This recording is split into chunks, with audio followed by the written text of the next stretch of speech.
When my girl's got the sweetest pussy, nestles in her lap, be the first to admit and wanna stroke that kitten, fell right into her trap. Hello, welcome to SinCityBounty, part 1. You guys are just gonna chill out with me for a moment while I share and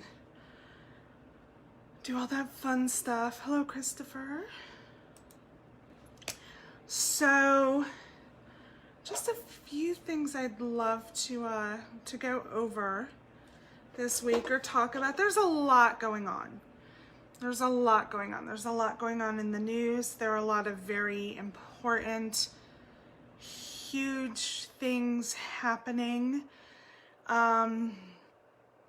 There's a lot of things. Like I'm going to be honest with everyone here for a moment. I struggle a bit with my turn when we do the podcasts. I struggle a bit only because I don't do so well by myself. I'm very much an individual that my humor comes from playing off of others. There's a reason people joke and say you should do stand-up, and I don't, and that's because it's just me standing there, and the only person who finds me funny is like maybe my mom. So, and I don't let my mom watch the show, mainly because I talk about her being a pot-smoking hippie. So essentially when it's my turn, both Sierra and Alexia are very skilled teachers and trainers, and it's great. And I'm actually previously I've been a trainer, but my training was very interactive. So I always made sure every one of my trainings involved individuals. I didn't just, lecture. And so it turns out I'm not good at it. I am not good by myself. I am not good talking into the camera and staring at myself, but I do to make sure I'm, catching all of the words. So I have found that this is definitely not my forte. It gives me a lot of anxiety every week to do this, just knowing I'm going to sit here and babble to myself. So I appreciate all of you who, stuck in with me each and every time that I'm on. I definitely prefer watching Sierra and Alexia's portions more because they're very, very skilled at what they do. So thank you all for bearing with me. But the other reason that I've struggled a bit coming on is because I know that that there's a lot going on, and I'm going to be honest, I don't feel as though I'm an expert to speak about a lot of the current events. I made a post with some of my thoughts on Facebook, and I got accused, hey Jaspy, I got accused of being a white savior, or attempting to be a white savior. And I even got, I normally wouldn't care about unfriending, but one of the individuals who unfriended me, I had several, but one I've been friends with for so long that he actually attended my daughter's baby shower. So anyway, I never want to come across as disingenuous or anything along those lines. So I don't want anybody to feel that I'm ignoring a lot of what's going on in our current climate, because it's all very important things, but I don't feel like an expert. I'd love to hear from more experts and talk to more experts, but for myself personally, I if we want to talk masturbation, I pretty much got that down. But in other areas, I've learned that the biggest thing that I personally need to do is sit back and listen, which a lot of us aren't doing. There's definitely things beyond you know, donating, and participating in the protests. There's a lot more work to be done. Definitely for me personally, beyond donating, you know, I made just a really conscious decision to make sure that I'm listening to what others are saying. As well as those who are plainly telling you that they're racist. Listen to their words. They will tell you, they have no problem telling you, and then you choose whether that is someone that you want to continue having in your life or not. These events are making people be honest about where they stand. Absolutely. It's quite disheartening in many cases. You know, one of the biggest conversations that I had, and this is one of the things I wanted to touch on as well, but one of the biggest things I had is that from my daughter, I have a 16-year-old daughter. I've, you know, talked about her on here before, and my daughter is visiting relatives, as I mentioned. Her, you know, her grandpa passed away, and you know, she has a really great family, and I'm blessed that they've been so good to her. But she called me up one day not that long ago and said, I'm definitely seeing a lot more that I wasn't expecting. And so she discovered from some individuals in her life that they don't have the same views on things. And a lot of their views are stuck on, this is how it's always been, this is, you know, what it's been before. They don't recognize what white privilege actually is. People have a tendency to think it means you grew up in a, you know, in a luxurious environment, or had everything handed to you, and it doesn't. It just means, I use myself as an example. I'm a shitty driver. Hey Dawn. Shitty driver. I've been pulled over many times, and at one point I had racked up a lot of tickets, more than I should be. This isn't a brag, this is not a flex. I racked up tickets, and then it kind of became tickets on tickets, and so it got to where I couldn't, I mean, it was more money than I had to, you know, to pay out for it.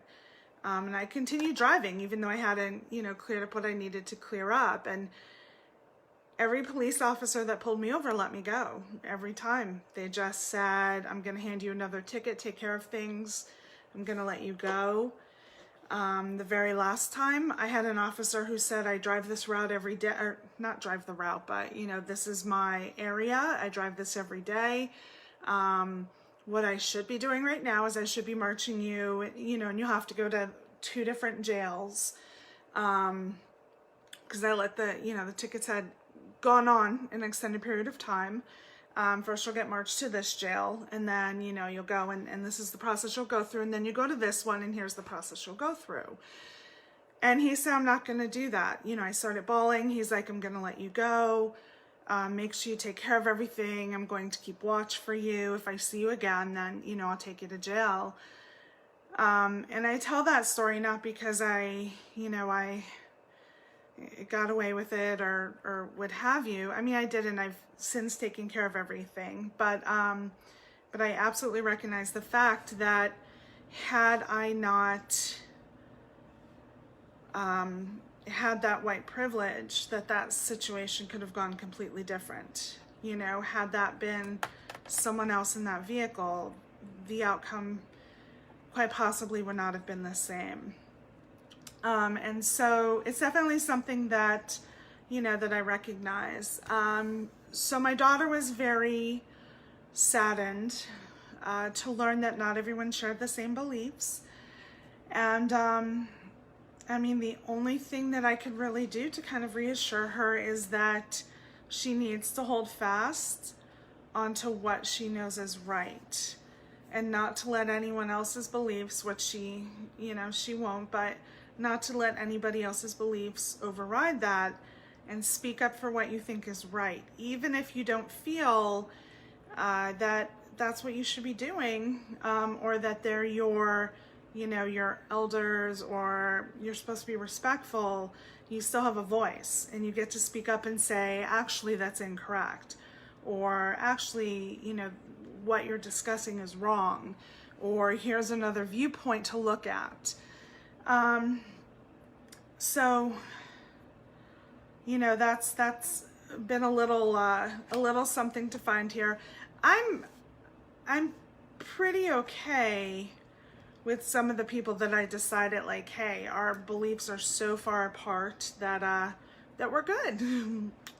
we can go, but you know, some become a little downright sad that that you find people who have been in your life for such a period of time. So going back to what you said, Jasper, yes, these events are making people be honest about where they stand, and don't be afraid to listen to them and know this is somebody I want in my life, or this is somebody that I'm comfortable cutting out. I have a few things that are going on as far as current events. And the first, I will say, I'm so sorry. Sometimes I lose total track of thought. But I found this week that there's a few things that like literally makes white people blow their load. There's a few things. There's a few topics that like white people are like, that's it. Apparently those lines are statues, pancake syrup, and NASCAR. Those are the lines. Those are where people are like, hey, you know, I'm gonna kind of go nuts on this. Jasper, when a person tells you what they think the first time around, always believe them. Absolutely true. People haven't always spoke up and stated how they feel. I think with our current government, without getting too political, has made it okay to say what people were thinking but have been quiet about for quite some time. The plus to it is that now you get to see people for who they are, but I guess it sucks to know that there's people out there that their beliefs are just so far different. Timothy, let her know it's so hard on both sides. I have family who still watch Fox News and who somehow don't understand how important what's happening, and they were around for MLK. So trust it's hard, and I'm proud of not just her but you for standing what you know is right. I appreciate that.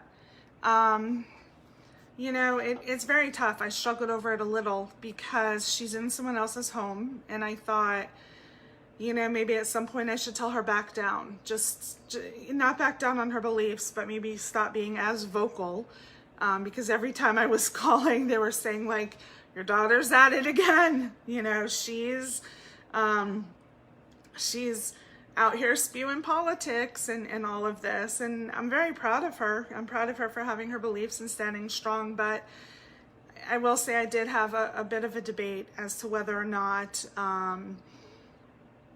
you know, whether or not she should, you know, simmer it for a moment. But she's not. So, so I was mentioning though, okay, things that make white people blow their loads, statues. So as we know, statues are coming down all over. Statues that represent, you know, so many different things in history. People are screaming, they're up in arms, you know, you can't erase history. No one's erasing history, but you kind of don't have to throw a reminder out there every moment as to what these represent in history. You know, just because you may have positive feelings when you see it doesn't mean it applies to everybody. And I'm going to use a meme that Karen, if you're still in here, that Karen posted. And essentially the meme said, if someone kidnapped your child, do you want to see a statue raised in their honor? And so that really sums it up right there. You know, if that answer is obviously no. I mean, every time you see it, it's a reminder of what happened. And, you know, yank them down, because you can still crack open a damn history book or use Google if you're so worried about history. But I firmly believe if there's something, especially something visual, something it's a fucking statue, people. Like, Jesus didn't put it there, and then if he takes it away, it's the end of the world. You can still talk about the statues in your KKK meeting if you want. I don't know. I mean, you know, do what you want to do in those regards, but the right thing is for them to come down and stop holding on to, well, they've always been there, it's history, this is how it's done. Dom, please don't silence her. It's so important to let her express that. I didn't, and I don't think I could. I will tell you that I raised a really, really strong child who is really set in her beliefs. Not so much that she won't listen. That's the big thing that we talk about a lot, is listening, like taking the opportunity to listen, to learn. She had something a while ago that she, you know, she had an argument about, and it was honestly one of those things where she really sat down and she listened to what others said and read what others had to say. And, you know, she kind of recognized that she was in the wrong. So she's willing to learn, but I'm telling you, she's very, very strong. And I don't think I could have silenced her if I tried. But again, it was something that went through my mind. Like, at some point, should I tell her, like, hey, you know, simmer it just this moment. And I didn't, and she's still, you know, going on and doing her thing for sure. Jasper, we're the only country on earth that praise our seditionists and traitors and murderers, praise and lionize. I mean, it's very true. UNLV had their Reeb or something. People, once again, losing their fucking shit. Like I said, once again, white people blow their loads. Turns out the line is three things: statues, pancake syrup, NASCAR. NASCAR came out and stated that they are no longer allowing the Confederate flag to be flown at races. They're not going to allow it to be at the venue. They're not going to allow it to be on the vehicles. One of the racers, I know this is going to disappoint everybody, but Ray, I'm going to mispronounce this, but Ray Ciccarelli, who is NASCAR, announced on his Facebook that he is going to quit over this. If you're not familiar with Ray, it's mainly because he's never won a race. Never finished in the top 10, never anything. Like myself, I'm certain everyone had to Google it. But I know you'll be sad to hear that he's quit after this and plans to sell all of his race gear. So once again, three things that make white people blow their loads: statues, NASCAR, and finally we have pancake syrup. And people.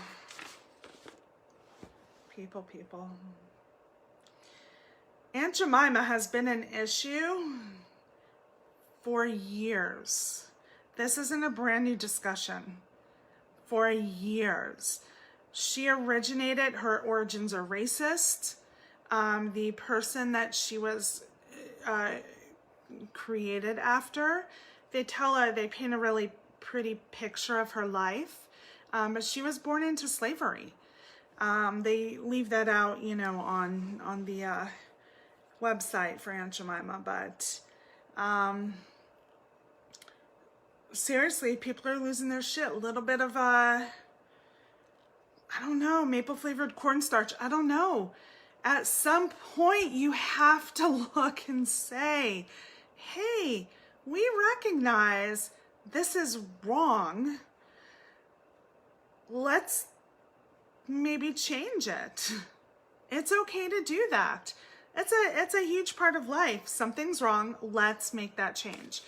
As of right before I came on, Uncle Ben's and Mrs. Butterworth's, they're all going to revamp their logo and their brand identity. It's insane that it took this long. I mean, it's 2020. These brands have been around forever. These aren't something that just came out yesterday. They've been around forever. And if you care more about who is on your bottle of maple syrup than about what that represents and how it makes others feel, then I don't know, it makes you a shit human, I guess. But go about it, you know. So those are things that absolutely make people blow their load. A few other things going on before I kind of wrap up here. If you haven't heard of Jet Croissant yet, Jet Croissant is a gentleman who lives in an apartment, and below his apartment, his neighbor puts up this Trump 2020 flag. So he's had a Trump 2020 flag. Then he added a new one that is Trump as Rambo. Sounds amazing. So this guy lives upstairs, and he put a sign in his window, and his sign said, Venmo me, and it had his Venmo, and I will tap dance at midnight over the neighbors. So far, the last one I saw, he has already sent $12,115 to the ACLU. Those were donations for him to tap dance over his neighbor's apartment. The neighbor who has not only the Trump 2020 flag, but the Trump dressed as Rambo flag. So anyway, that is Jet, J-E-T-T, Croissant. And he's kind of awesome. And yes, Sergio, honestly, it's just white people. I mean, other people get it. This isn't brand new. It's not even a brand new story that they're troublesome brands or brand identities. It took a while, but yeah, once again, how you make white people blow their load: syrup, NASCAR, and statues. Finally, I have a new obsession.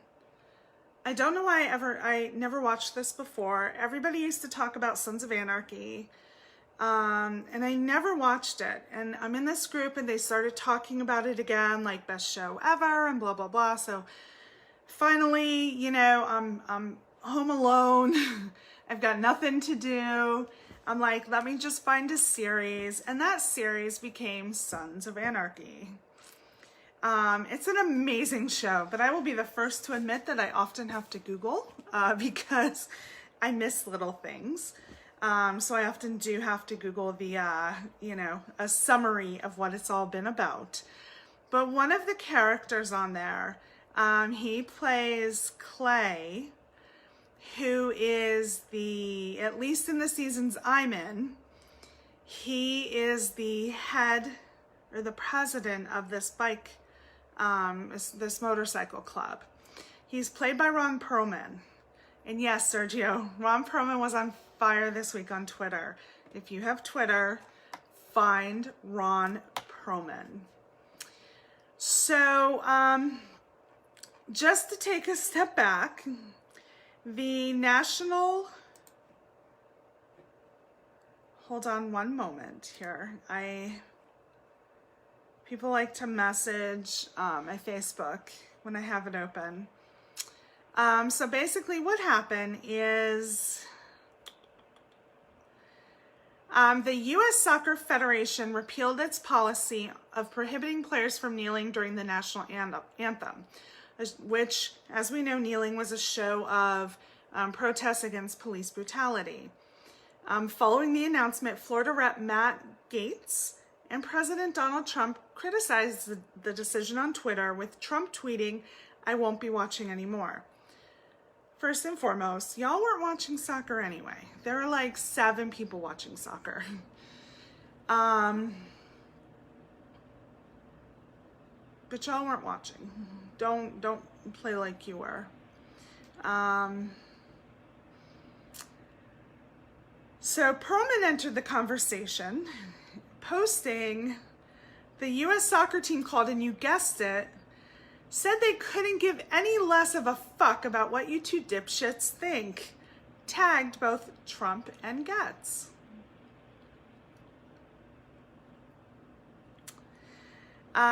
P.S. You're lucky for this guy, Matt. If it weren't for him, you'd be the ugliest politician walking. And then Ron Perlman tagged a photo of Ohio Rep Jim Jordan. And I guess Jim Jordan has a background, from my understanding, in wrestling, as far as being like a collegiate athlete. Cruz then responded to Perlman, listen, Hellboy, because he was in Hellboy, or he was Hellboy in whatever, one of those nerdy alt movies you watch. Listen, Hellboy, you talk good game when you've got Hollywood makeup and stuntmen, but I'll bet $10,000 to the non-political charity of your choice that you couldn't last 5 minutes in the wrestling ring with Jim Jordan without getting pinned. You up for it? Or does your publicist say it's too risky?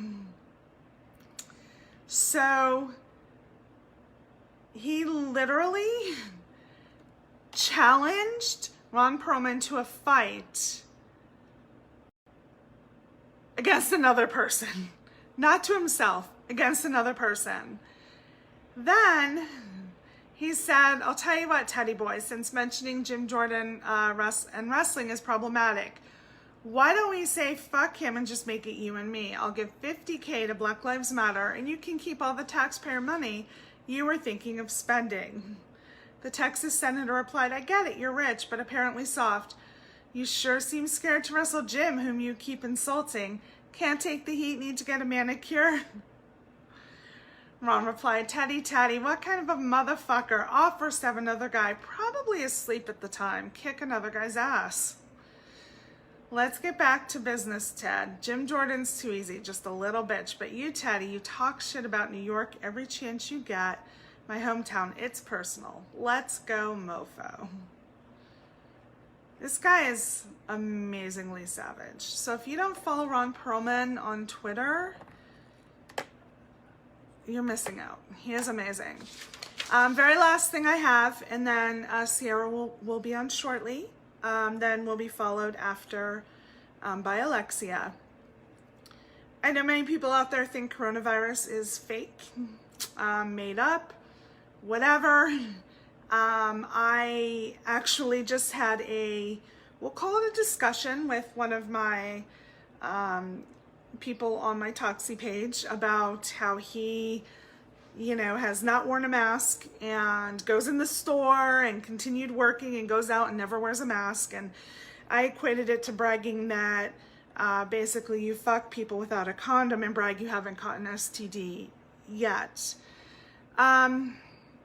For those of you who think coronavirus is fake, my real career is that I am a nurse recruiter. I recruit nurses across the U.S.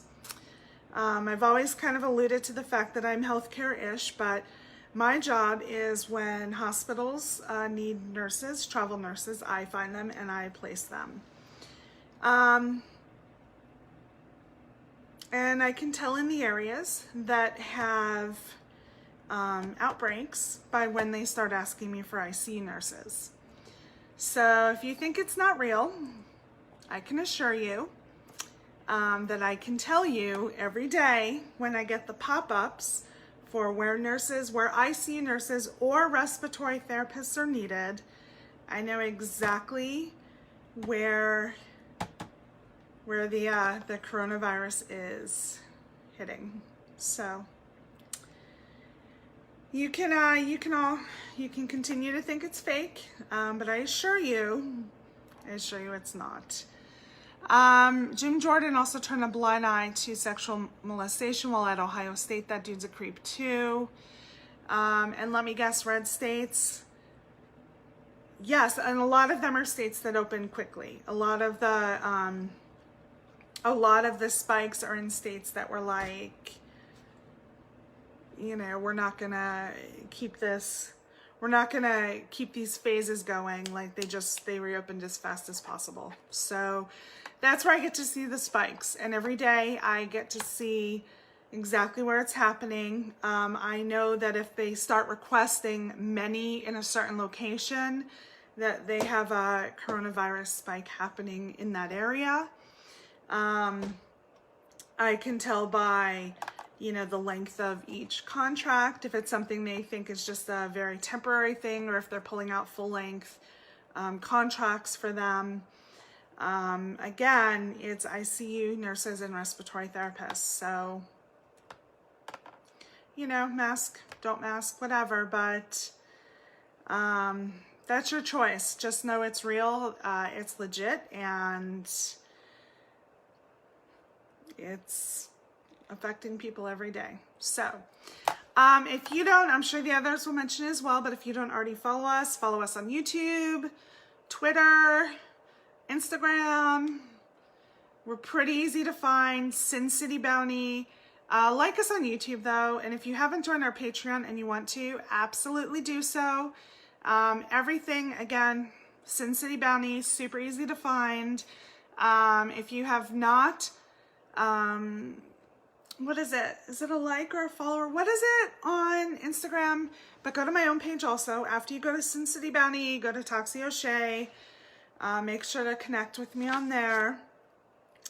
And keep watch for your pop-up and log in with Sierra, who is up next. And then stick around for Alexia as well. Thank you all. Bye.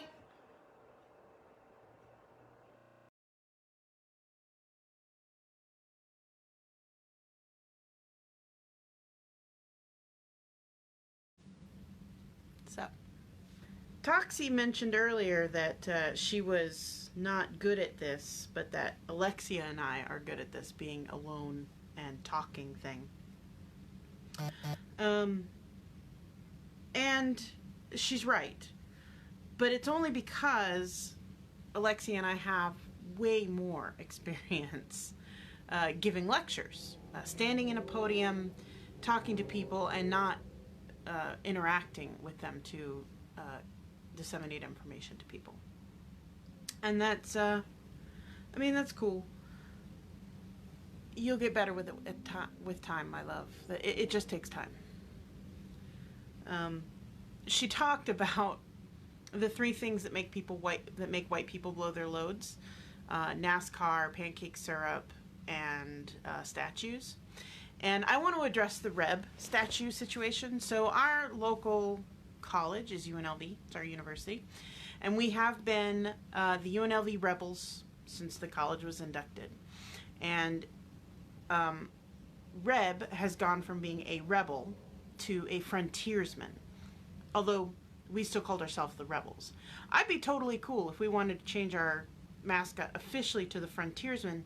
The problem is that frontiersmen were just as bad as rebels, racists. They committed genocides. It was terrible. I would like us to go to something more desert-based. I mean, we're in the middle of the fucking desert. We're nowhere. First off, why our representative for our college was a Confederate rebel is beyond fucking me, because Nevada joined the war against the Confederacy, if I have my history correct. And we're called the Silver State because they needed our silver, because we mine a shit ton of silver out of this. But I don't know why we can't just be an animal. Like, just some random animal. We should be an animal. That's what we should be. Like, a Mustang. Ooh. The UNLV Mustangs. Hell yeah. Or mountain lions. Cougars? Hell yeah. I want to be a UNLV cougar. Although I never went to college, so. Hey, go to the thing. Oh my god. I'm having a hard time going to this thing, but whatever, fuck it. I shared it once, that's good enough. So Reb is gonna go away. I'm totally okay with that, because UNLV will still be UNLV. It really doesn't matter if we're the Rebels or the Frontiersmen or the Mustangs or the Chupacabras. Like, it doesn't fucking matter. I think it would be cool if we went the route with the Area 51. Like, the 51s became the Aviators, which is cool.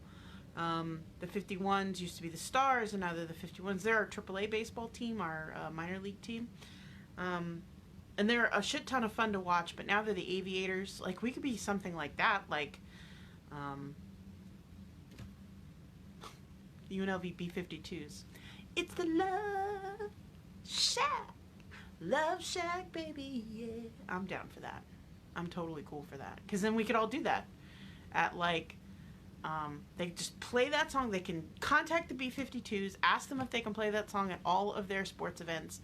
And that's just how all of the UNLV sports people walk onto whatever sports field they're sports balling on, and it's the B-52s. Love Shack, baby. Fuck yeah. Let's do it. Let's do it! Pancake syrup. Bitches, this shit has been racist forever. And I am flummoxed. It took rioting in the streets to get these companies to realize maybe we shouldn't have racist symbols on our food. Probably not a good idea. Although I will say Mrs. Butterworth's really is like the best. But yeah, let's rebrand that. We should have rebranded it a long time ago. And NASCAR. My favorite meme that's been floating around for a couple of weeks now is that America's divorce is getting real weird. The right got J.K. Rowling and the left got NASCAR. And that makes my little leftish heart very happy. Also very sad. I'm a huge Harry Potter fan. Have been. I was at midnight releasings of the books with one of my best friends. We would dress up in Harry Potter cosplay before Harry Potter cosplay was fucking cool. And we had Barnes & Noble at midnight in 2001 to get a fucking Harry Potter book. Good times. So I love Harry Potter. And I'm very sad that J.K. Rowling is a fucking TERF. She writes these wonderful, beautiful books. They did have some problems. Yes. If you fine-tooth comb them, there are some problems with them. But she wrote these wonderful, beautiful books about inclusion and accepting people for who they are and not letting the man get you down, and then she's a fucking TERF? I don't fucking get that. We're Battleborn. Yeah, we should be the sheep. We should be the sheep. Battleborn. The Rams. Oh, the Rams are a bad football team.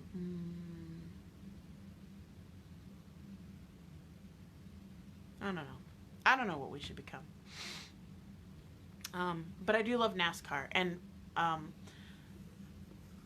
thank you, NASCAR, for standing up for this lunacy of allowing these symbols of oppression.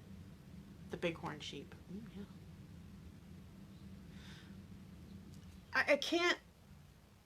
I can't understand why anyone is upset over us taking down statues and other symbolism that represents a time in our country that we should be ashamed of. It would sort of be like Germany still allowing some people to fly the Nazi flag and Adolf Hitler statues everywhere. I'm not going to say sort of, it's exactly like that. I don't get America. I don't understand you fuckers. No Confederate flags, no Confederate statues. Just get rid of them.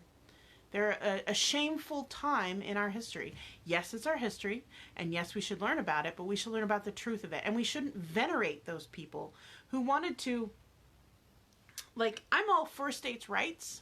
I believe we need to get our states' rights back, but we certainly don't need to go to war over slavery. Slavery's bad. Been bad forever, continues to be bad.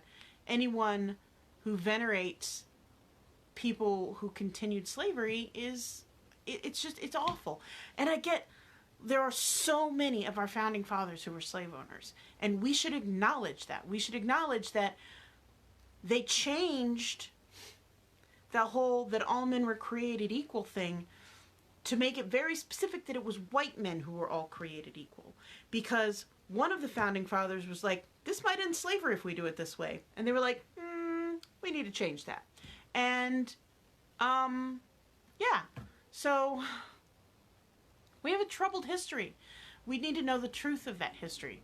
But we don't need to be running around with statues to people like Adolf Hitler in our fucking towns. And those statues weren't erected hundreds of years ago. It's like they were erected during the Jim Crow era, not that long ago. So, yeah. And they were put up to remind black people, you know, remember your place. Fucking fascist, racist bullshit. Toxi's daughter, she talked about her, is fucking awesome. And if my son wasn't a huge nerd, I'd be pushing her to date him, even though he's like 2 or 3 years younger than her. She's exactly the kind of girl I want my kid to date. She's exactly... If my son married Toxi's daughter, I would be happy. I'd not be one of those mother-in-laws going, you're not good enough for my kid. I would be absolutely 100% on board with it. 100. And I'd be beating my son if he ever thought of being bad to her in a relationship. Like, I'd be all over his ass. I'd be like, you need to treat her better. Toxi's daughter is amazing. And my kid is so emotional right now. We do keep up with the news. We keep up with what's going on. We watch the videos. And he just does not understand. I have had to repeatedly explain to him, no, racism is still a thing. People still think black people are less than, and that Hispanic people are less than, and that any other person of color is less than you because you're white. And he's like, well, why? And I'm like, no fucking reason. None whatsoever. There's no scientific reason for it whatsoever. None. And he cries with me when we watch the news. We're watching people get beat. We're watching more people get shot and killed by the police on a day-to-day basis. And my kid is crying about it, and so am I. And I wish I could do more. I talked last week about how I can't be vocal at work and I can't correct people at work because I still need to put food on my table. And in the current climate in Las Vegas, I can't lose my job. I can end up without a job for a long time, and I can't do that. And one of the vice presidents of my company is a very vocal MAGA Trump supporter, and so I have to keep quiet at work. But I donate time, resources, money, wherever I can. I'm normally a vocal proponent. I am normally the person who would be at a protest. I'm normally the person who would have a sign up, who would be walking, but I can't. I might lose my job over it. And that sucks. And that's how bad racism is in this country. That's how bad this president is for this country. It's awful. But on a lighter note, I can watch NASCAR again because it's not about racist Southerners anymore. I think that's great. And that NASCAR guy who quit, listen, I didn't even know who he was when somebody was like, oh, so-and-so quit over the whole NASCAR thing. And I'm like, who is that? I had no idea.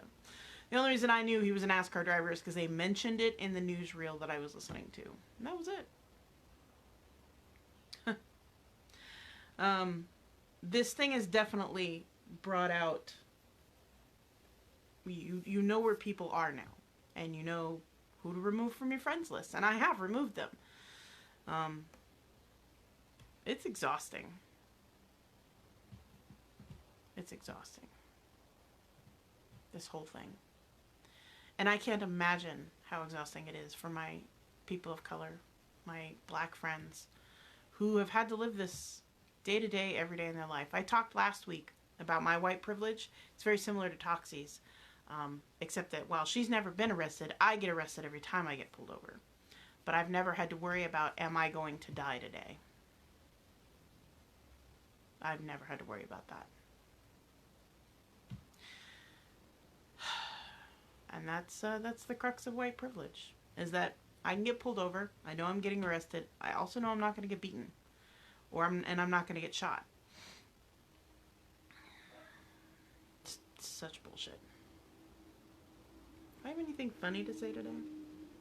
I don't really. I'm in my pajamas. I came home and changed into my pajamas. Y'all ain't even getting me in clothes. I don't even have bra on. No bra. That's why you can't see my boobies. They are all the way down. They're literally, my nipples are resting on my thighs right now. My nipples are on my thighs. I guess that's my funny thing for the week, is that I have saggy boobs. I tried to lighten it up this week. I was really harsh last week. I was in a very emotional place last week, and I'm still in that place because I'm still watching. I have a friend who locally is a very, very vocal protester, and he has been at every protest, and he's a white guy. And he is posting videos of peaceful marches on the sidewalks, obeying all of the laws, being corralled, canyoned, boxed in, I don't know what it's called, by our local police force. Even Las Vegas is not immune to it.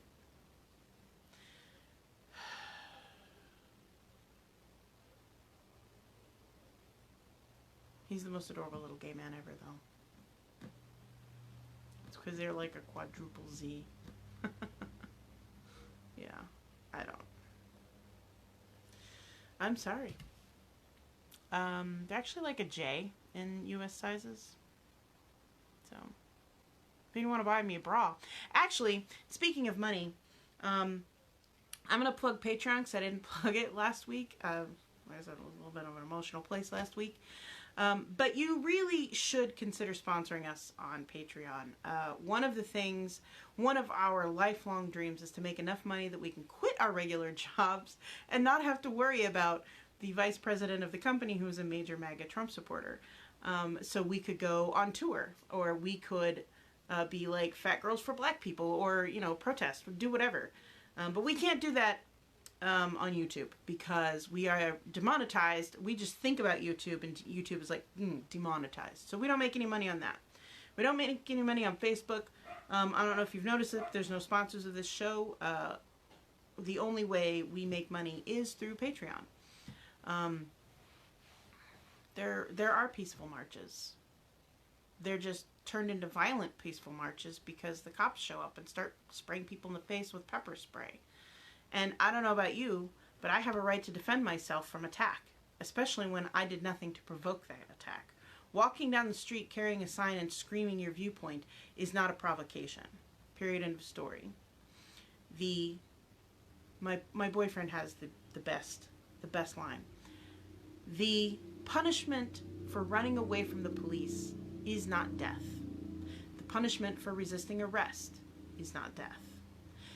The punishment for getting pulled over for speeding is not death. The punishment for sitting in your car being black is not death.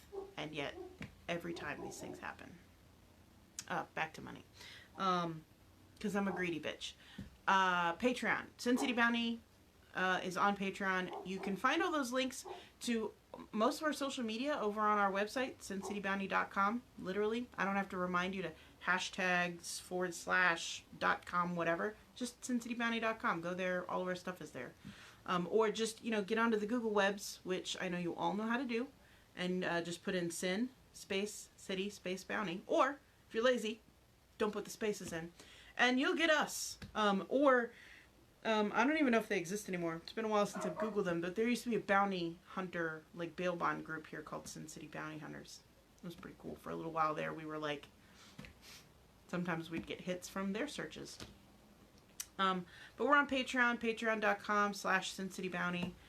$1, $3, $5, whatever. I think we make like $11 a month right now, which is great. Pays for the website at the end of every year. But it's certainly not enough to take this on the road or for us to quit our jobs so we can become vocal protesters. That would be great if we could make that kind of money. One of my favorite podcasts, it's only like 4 years old right now, and they make $30,000 a year on their Patreon. Granted, they are a really, really good radio drama. But there's no cute fat chicks in it. And nobody to talk about how big my boobs are. So, you know, support us for that. If for nothing else, so that you can get our private Discord server and chat with me. All levels of Patreon get access to the Discord server. $5 and up gets you into the super secret Facebook group that we don't do anything in. I used to do live videos in the morning until I got swamped at work. And I am only just now recovering from that. And I'll probably go back to doing live videos. Although I may make them afternoon drive homes instead of morning drive to works. I'm really enjoying listening to my audiobook on the way to work. It helps get me in the mind frame to be ready to work. So, yeah.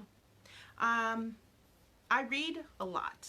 I can't physically read books as much anymore because I'm not sitting still long enough at anything.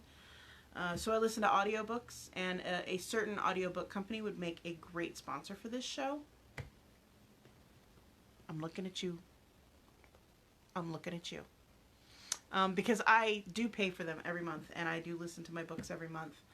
And I'm in the middle of the last book in a series that one of my favorite authors ever has written, and I am absolutely 100% in love with this book series. I love the first 3 books. I waited a year and a half to read the next 3 books because I was just so in love with the first 3. I wanted to live with them for a while. And I wish I had started listening to this series sooner. What happened to me this week? Apparently 2 friends of mine had a falling out over a total, complete misunderstanding.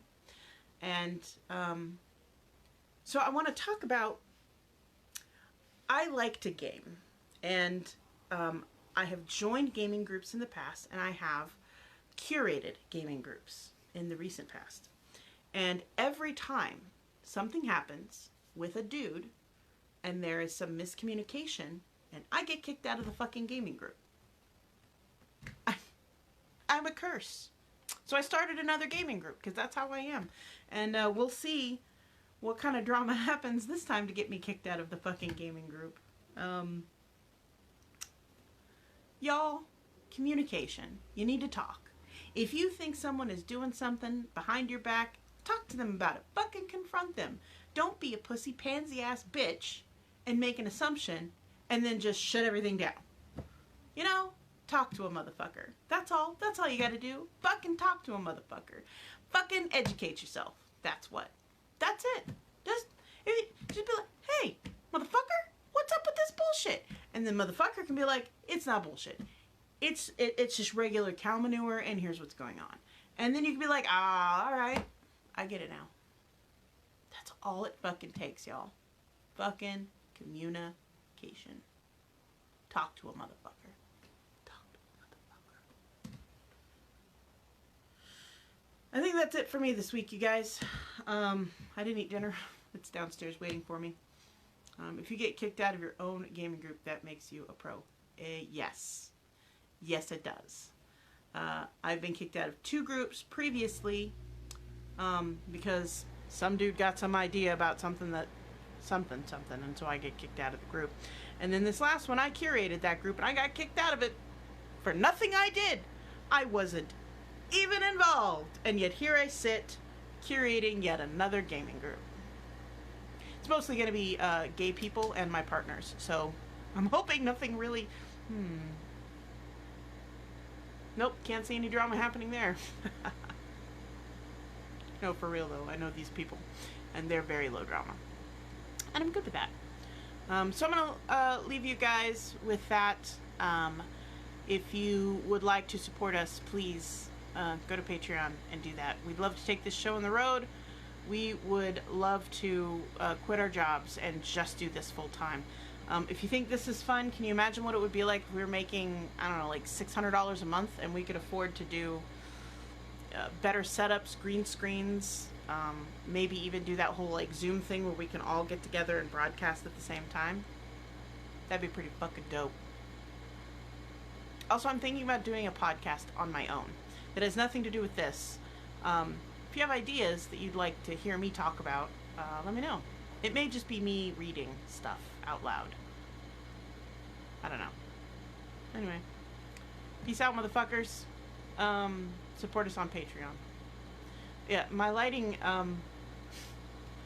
is amazing.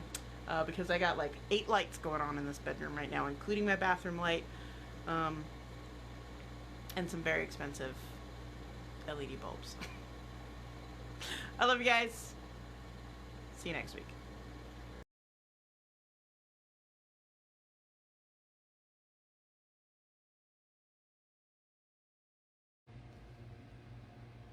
Hi everyone.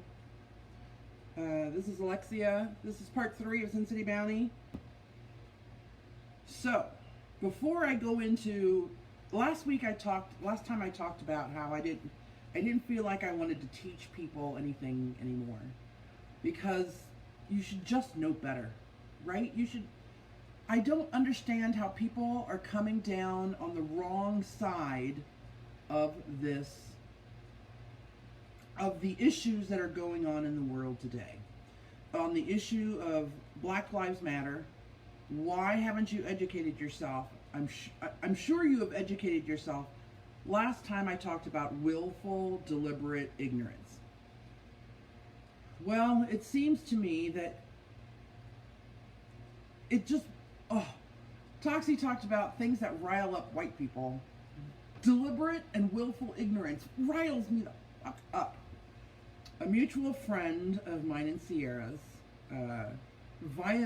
violently blocked and unfriended me a couple of days ago because he posted about the statues, and I know that was one of my topics last time, but he posted about the statues and losing history and the whole stale argument. And so I posted on his timeline about, no, these statues have to come down. They were put up during the Jim Crow era to tell black people that they're less than white people. I mean, they weren't commissioned right after the Civil War because they didn't want to talk about the Civil War after they had just lost the Civil War. These statues were commissioned in like this later in the 1900s because they wanted to subjugate the black people that were still living in the South with them. Oh my God. Oh my God. So I tried to explain this. I thought I was being nice when I was explaining it. I did, however, say I completely disagree with you, and I disagree with the video that you posted about how we could lose our history. And he shot back super angrily, called me names, and I went to go reply, and I had noticed I had been blocked. It said I could no longer comment on his post, so I was yelled at, called names, and then violently. And and I think the reason, like Toxi said, there are some people that you lose on your friends lists in your circle of friends that you really don't care about. And I was just shocked by this person that I had lost because I did not think they thought that way. I honestly did not believe that they thought the way that they did, and it surprised me. It surprised the hell out of me. So I totally forgot what my point was. So I'll change I have a topic of teaching that I want to cover tonight. But before I do that, there were a couple of stories that just popped up. Yes, typical coward, Sergio, you're absolutely right. But there were a couple of stories that popped up that I want to cover. So the first one was posted by someone I love. Her name is Stephanie. She's been on the show several times. We met her through a group called Vagina, which is nerdy girls into activities, or I can't remember, Vegas. I can't remember. Sierra, if you remember what Vagina stands for, please post it in the chat. But she posted a New York Times story. I love the New York Times. The New York Times has a paywall. You have to pay to read more than 3 articles a month. And Whenever it's on sale, I totally subscribe. But anyway, she posted screenshots from this article on the New York Times. The New York Times, which is a pretty classy, highbrow-ish kind of paper. I don't know if you guys remember, but the same day that George Floyd was murdered by the police, there was a woman in the park, Central Park, New York Park, who didn't have her dog on a leash, and a bird watcher who happened to be black. There it is, very awesome girls into nerd activities. There was a bird watcher, a black gentleman who was a bird watcher, who asked her kindly to please put her dog on a leash, and she got super angry because he said, if you don't put your dog on a leash, then I'm going to stop him from running around the park by giving him some dog treats. And she got furious. He carried dog treats in his pocket because this has happened more than once. People don't put their dogs on a leash like they're supposed to. Anyway, she called the police to conscript them into trying to murder another African American man. And I was one of the first in my circle of people to post this story on Facebook, and I could not believe what I was hearing on this video about this woman saying, I'm going to tell them that an African American man is threatening me. And oh my God. Anyway, today, or I don't know if it's today, maybe it was yesterday, the New York Times put out a story that Stephanie calls the tea on Amy Cooper. It's not gossip because it's been verified. There was a court case. So Toxi would love this story about this woman was having an affair with a married man and gave him $65,000, and then he ran off with another woman that he was seeing that wasn't his wife and had a baby with her. And oh my God, it was like a reality show. The story behind Amy Cooper and her life. It was a reality show. And it's all Twitter posts and her posts, and it's crazy. It's crazy that the New York Times would put, and I'm pretty sure it was because they were being petty, which, you know, kudos to the New York Times for, because I can be totally petty. Yeah. Anyway, so that's one story that I saw. Thanks, Steph, for that story. The second story that you guys need to know about, because I've talked about it before, when Mayor Goodman, Mayor Carolyn Goodman, offered up Las Vegas as the petri dish for COVID-19, and letting Las Vegas open the state or the city so we could be the test case to see how many people actually got sick. How many people would go into the hospital, how many people would die. So I talked about that story before, but there's another politician here in Nevada that you need to know about, and her name is, the hell is her name? I don't even know her name. Michelle Fiore. Michelle Fiore is a Republican, and she, a few days ago, she was accused, she allegedly, and I'm going to say that now, allegedly, made some remarks, and the remarks were that her white ass is more, okay, quote, my white ass is more qualified than somebody's black ass, unquote. Yes. So in reading this article, which I found on a newspaper called the Nevada Independent, because a lot of the other local news stations wouldn't post that quote anywhere. According to this newspaper and the research that they did, she had said that in a private conversation at the Republican convention, and it was about her opposition to affirmative action. And of course, she's gotten a lot of flack about it. And yesterday, I think I posted the story yesterday, she was going to be mayor pro tem for Carolyn Goodman. And she came out yesterday and announced that she was stepping back as mayor pro tem. She would no longer be mayor pro tem. Thank goodness. Although she still is, you know. And I'm going to tell you something. I don't think the reason why she stepped back as mayor pro tem is because she got feedback from the public at large, but because she called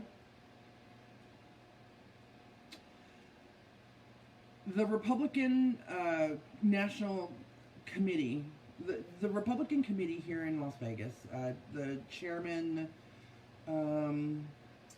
David Sajak, I don't know if that's how you say his name, but he said, "We regret and rebuke Ms. Fiore's remarks as irresponsible, insensitive, and inaccurate. Furthermore, we call on Ms. Fiore to issue an apology to those in attendance and to the community at large." Well, she fought back with, on Twitter, she posted that the convention, the Republican guy, Sajak, was a pussy. Practically. I might be, you know, saying different words than she said, but she meant to call him a pussy for apologizing, and I'm pretty sure the Republicans said, "You better back the fuck up." So, anyway, that's the local tea going on right now. Yes, she is a whack job. Yes, Sergio, she is a whack job. Okay. I want to reiterate what Sierra said. Somebody in her chat posted or asked the question, why can't there be peaceful protests, peaceful marches? And she said they are peaceful marches until the police show up and start shooting tear gas, pulling out their batons, or shooting rubber bullets into the crowd. And I'm not going to lie, from all the videos that I've seen that's been going on for all these protests, that's exactly what happens. That's exactly what happens. And then, of course, you have your those who take advantage of the fact that there are protests going on and that the city is distracted, so they, you know, vent. However, most protests have been peaceful. The most heart-wrenching protests that I saw, and I wish I could remember the city that it was in, were hundreds of people who laid on the ground with their hands behind their back. And it was a silent protest where everybody was just laying there, face down on the ground with their hands behind their back. Man, when you see the sweep of the camera over so many people doing that, it hurts your heart. It does. And anyway, so yes, protests have been peaceful. Majority of them have been. I want to know what's going on in Chaz, that Seattle place there. I've heard stories that it's super peaceful.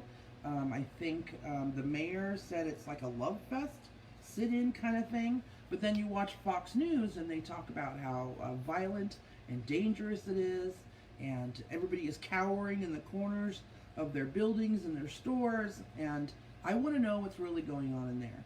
And I see little snippets on the regular news, and I say the regular news because Fox News is not the regular news. I'm sorry, they just are not. But I watch NBC most of the day because they stream live on YouTube, and that's what I watch. And I always switch over to PBS when they do their hour-long news show. Yeah, I guess you could call it liberal, whatever. It's news. I read from Reuters. I read from that other one that's not affiliated with anyone. Anyway. I want to know what's going on with Chaz, C-H-A-Z, which is what they call the place. One of the things that I posted on my timeline in regards to the man who was just shot outside of a Wendy's is that cops are not supposed to kill guilty people either. He may have been sleeping in his car in a drive-thru. He may have been drunk. He may have grabbed the taser from the officer and tried to shoot it while running over his shoulder. He should not have been shot in the back with real bullets or rubber bullets or tear gas. Who was he hurting at the moment? Who was he going to kill with the taser?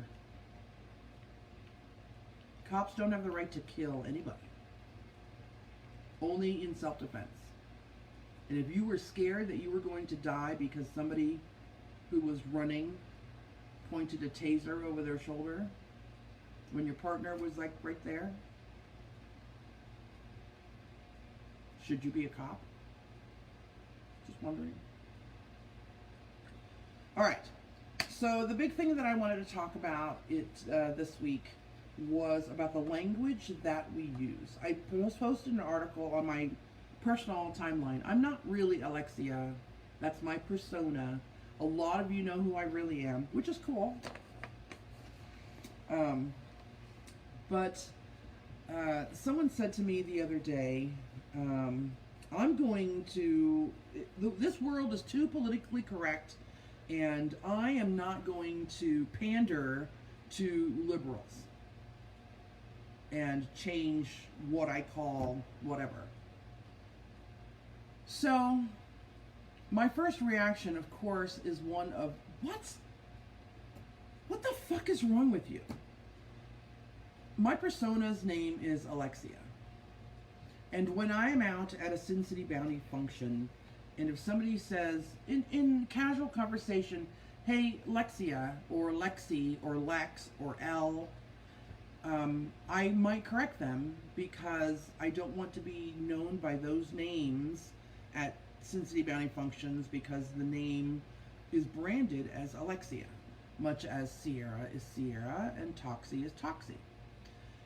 So if I ask you politely, because more than likely people will say, please don't use that name, or I don't like to be called by that name, or please call me Alexia, I would appreciate if you called me Alexia. And if in our next encounter you decided you wanted to call me L, I would wonder about how much respect you have for me when I literally just told you to please call me Alexia. Now that's just my persona. If it were my real name and you called me something else and I asked you not to call me that, or if you called me a nickname and I asked you not to call me that, and you decided, hey, I'm going to call you what I want to call you, how much respect do you have for me? How much respect do you have? So that's a tell. If somebody says, and I don't know, let me say, if there is a transgender person who used to be he and now wants to be called she as a pronoun, and you insist on referring to them as he because that's what they are, you have no respect for them. None whatsoever. No respect. And that shows a lot about your character, that you're not even willing. Because, so society is really weird, right? The only way to get respect is to earn respect, but we should give it initially so that we can get respect back. That's an unwritten rule of society, right? So the language that we use can be hurtful. It can be offensive. And that's not being politically correct. It's being respectful.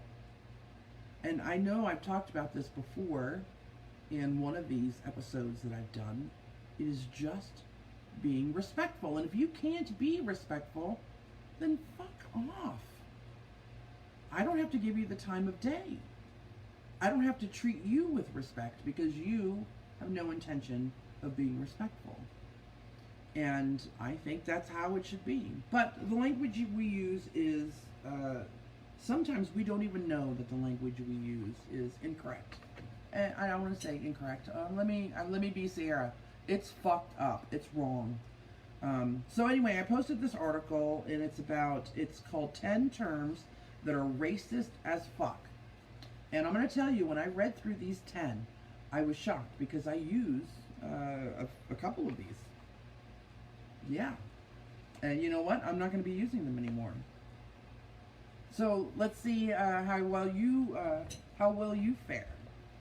First one, of course, is the word thug. I love that word, thug, but I will no longer use the word thug. In fact, one of my favorite Facebook pages called Thug Kitchen, is changing their name because thugs is an acceptable way to say the N-word now. Black Lives Matter protesters have been called thugs. Trayvon Martin, the 17-year-old who was killed with his bag of Skittles, was called a thug. It is like the new hipster way of saying black criminal or black person. Not even a criminal, just a black person. So don't use the word thug anymore. The phrase grandfather clause comes from the South, right after the Civil War, when okay, so let me just read this here. The grandfather clause let white people off the hook for new voting requirements because their ancestors were already registered voters. Meanwhile, black people were required to fill out impossible literacy tests and pay exorbitant poll taxes to vote. This in turn meant many black people were unable to vote while white people weren't held to the same standard. Guess that's a phrase I will not be using anymore. It seems benign when you talk about grandfather clause today, but yeah, it comes from that era. So think about that. This is a word that's been going around in circles that I run around in for quite a while now, but the word is gypsy, which lends to the word gyp, G-Y-P, which means to cheat someone because gypsies cheated people. Gypsies were a name given to the Roma people who were descendants of northern India. Anyway, it's a slang perpetuating the Roma people as thieves, rowdies, dirty, immoral, conmen, asocials, and work shy. So don't use the word gypsy, especially if you're a pagan, Wiccan, heathen, whatever. It's racist. Yeah. The phrase no can do. I never would have known. This came from a racist background. It is a very common phrase, no can do. It was originally made popular as a way to make fun of Chinese immigrants. It is the abbreviated version of I can't do it, and is Chinese Pidgin English. Yep. Didn't know that either. I don't have to explain Soul Down the River, right? I don't have to explain that one. I don't have to explain Welfare Queen. I don't have to explain that one. I don't have to explain Shuck and Jive. What's crazy is that it was actually used recently. Yeah. Here's one that I did not know. Long time no see. Long time no see. The fact, let's see. It first became popular as a way to make fun of Native Americans. The phrase was used as a way to mock a traditional greeting exchanged between them. Long time no see. Something to not use ever again. The phrase the peanut gallery. is in reference to a group of people who needlessly criticized or mocked another person. The historical roots of this term are racist and painful. It referred to the balconies in segregated theaters where black people were forced to sit. The nickname peanut was given due to the fact that peanuts were introduced to America at the same time as the slave trade. Because of this, there was a connection drawn between black people and peanuts. And I love that phrase, the peanut gallery. But yeah, I'm not going to be using it again. And then the last one on this list, there's a ton more. Don't get me wrong, there's a ton more. The last one on this list of phrases or words that are racist as fuck, and the article, of course, just put AF, kudos to them, is the word uppity, which is a synonym for stuck up, pretentious, conceited. But the roots of the word was first used by Southerners to refer to slaves who did not fall into line or acted as if they didn't know their place. So those are 10 phrases that you should no longer be using, ever. And it's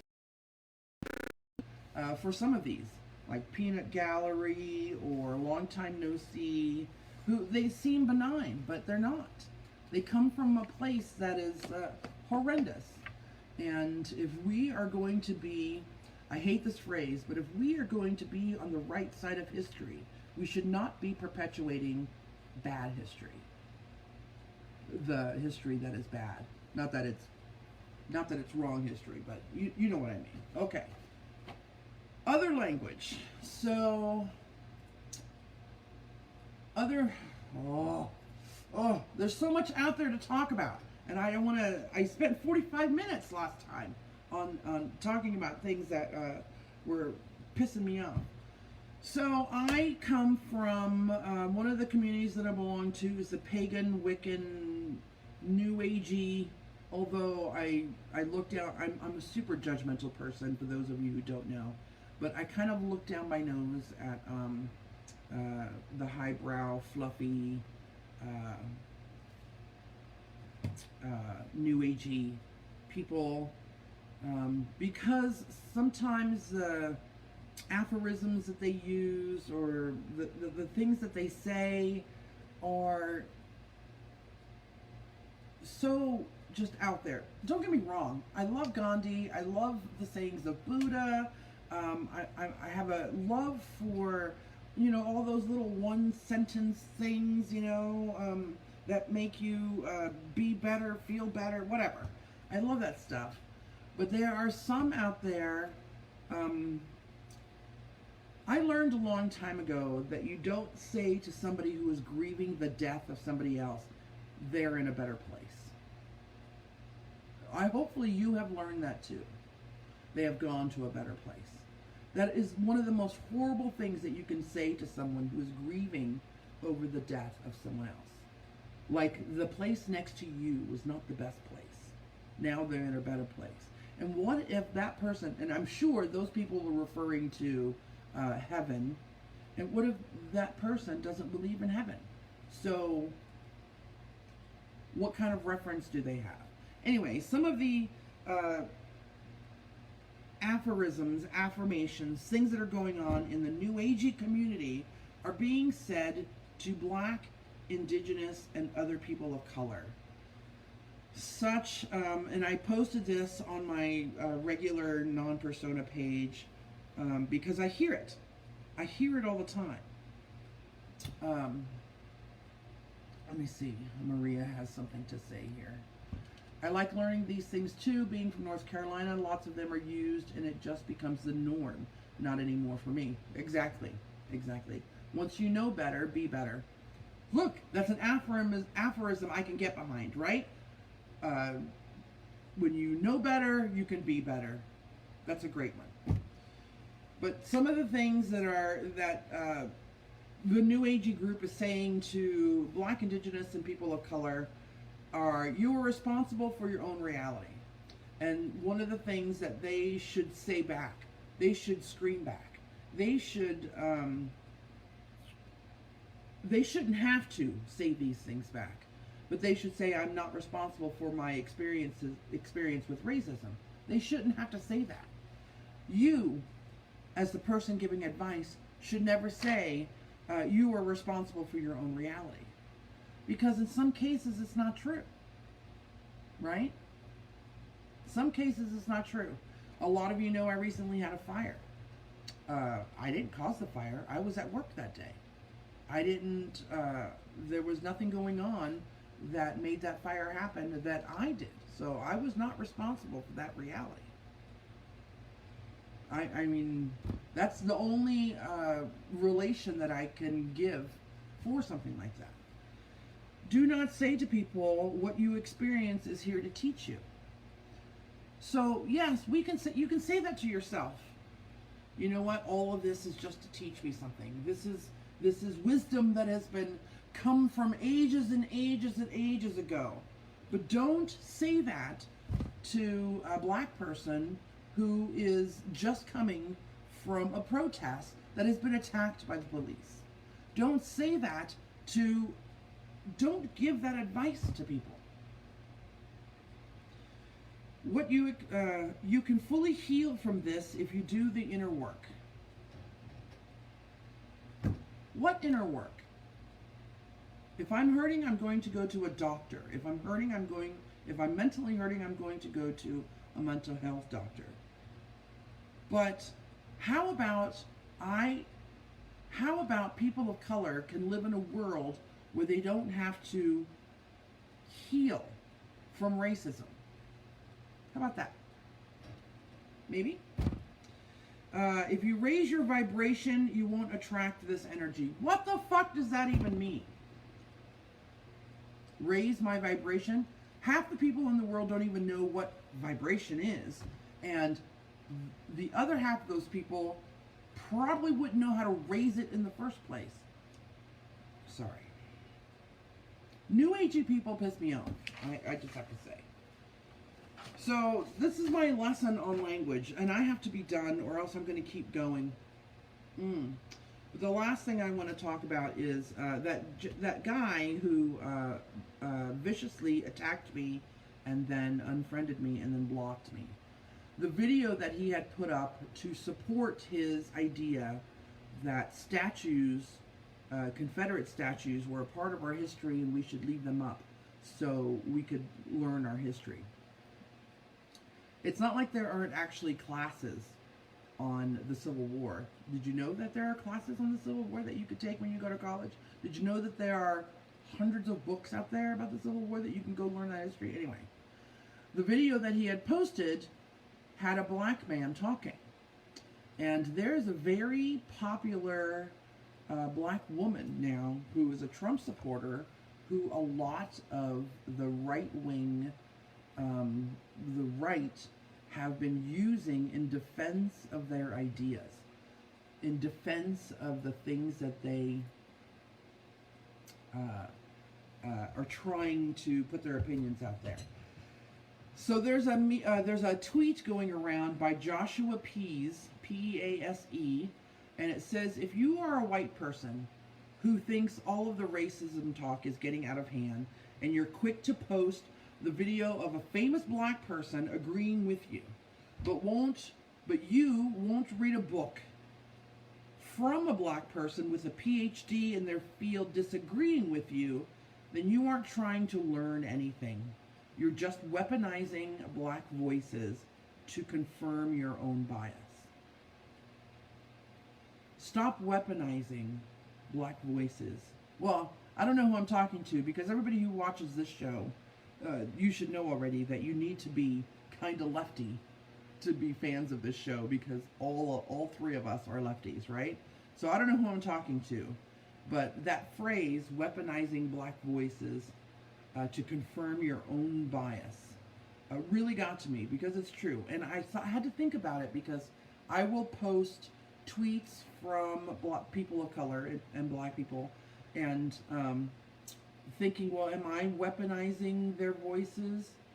But no, you know what? I've read books written by black PhDs, and so no, I am not.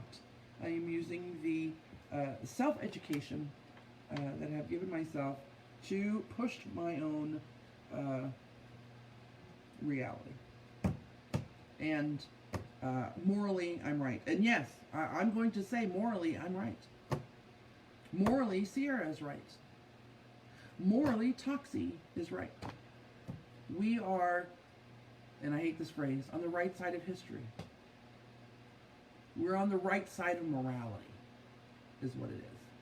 And if you are not, if you are against any part of this, if you are against Black Lives Matter, if you are against pulling down all the Confederate statues and all the statues of slave traders, and if you're against any of that, you're morally corrupt, morally wrong.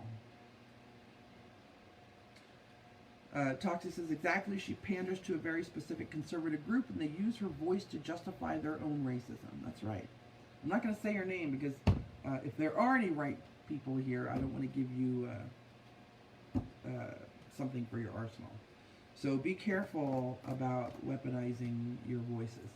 Another friend of mine posted this thing over on, I love this friend, but she posted this thing over on Instagram, where we have a page, by the way, as well as Toxi. So make sure you go over to the Instagram and follow SinCityBounty and Toxi, although we don't post there very much. Anyway, she posted this thing, and it's something written. It's called, when someone makes a post that I don't agree with, I will do one of a couple different things. I will scroll by. I may say I disagree to get a conversation started. I may just ignore the post entirely, but one thing I will never do is tell someone they are stupid, ignorant, fucked up, or make any other negative comment on their page. And it goes on. Everyone is... anyway, it goes on and on and on. And I immediately, right at that point, I had to disagree with that. If you post something on your social media that you have allowed me to be part of, if you post an opinion,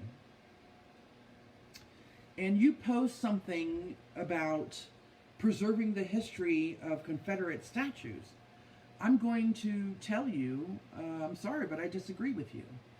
And the reason I disagree with you is backed by citation 1, citation 2, citation 3.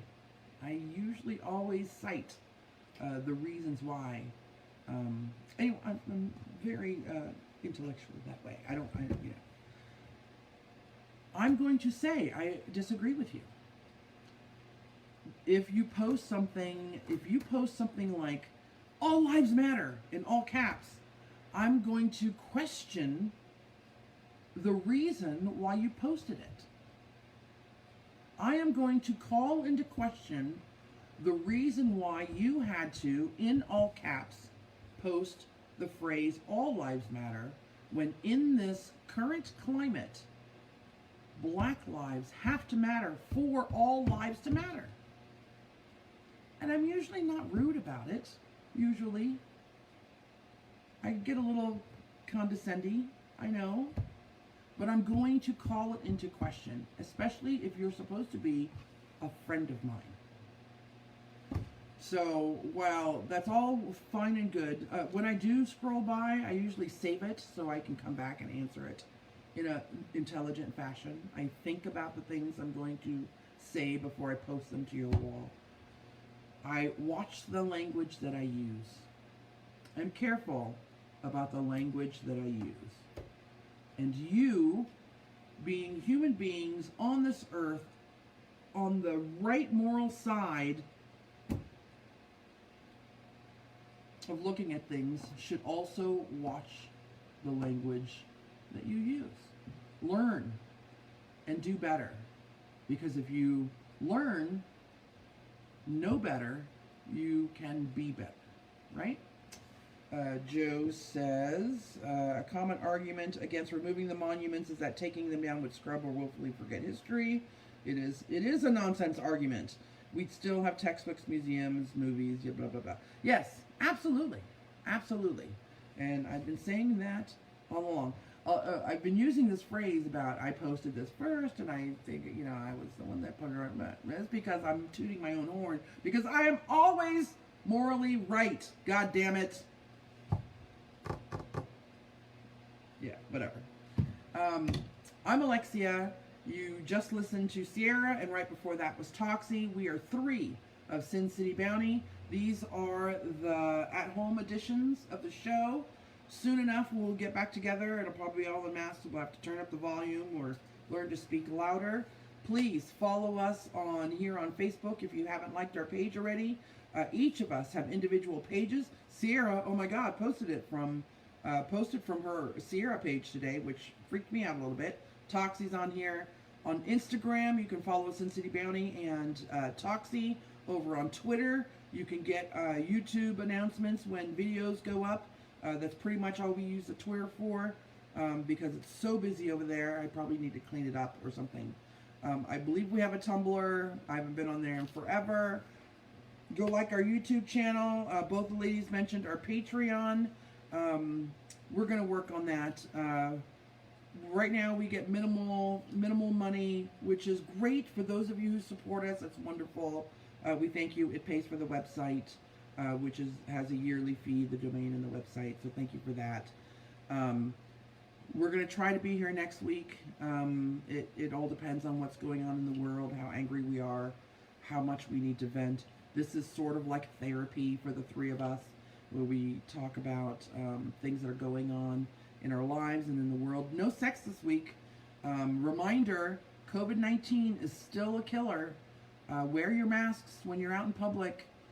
Be respectful. Wearing a mask is being respectful of other people. Don't be those idiots that are out there spraying their droplets everywhere. I have to wipe the screen of my camera right now because I'm pretty sure I've sprayed droplets all over it, and the next person that picks it up could catch the COVID if I have it, right? You don't know. You don't know if you have it. So just a reminder, COVID-19 is out there, and it's a killer, and you need to do your due diligence and be a morally correct human being. Our ending phrase. We'll see you next time, if you're brave enough. Later, bitches. Is that right? Bye, guys.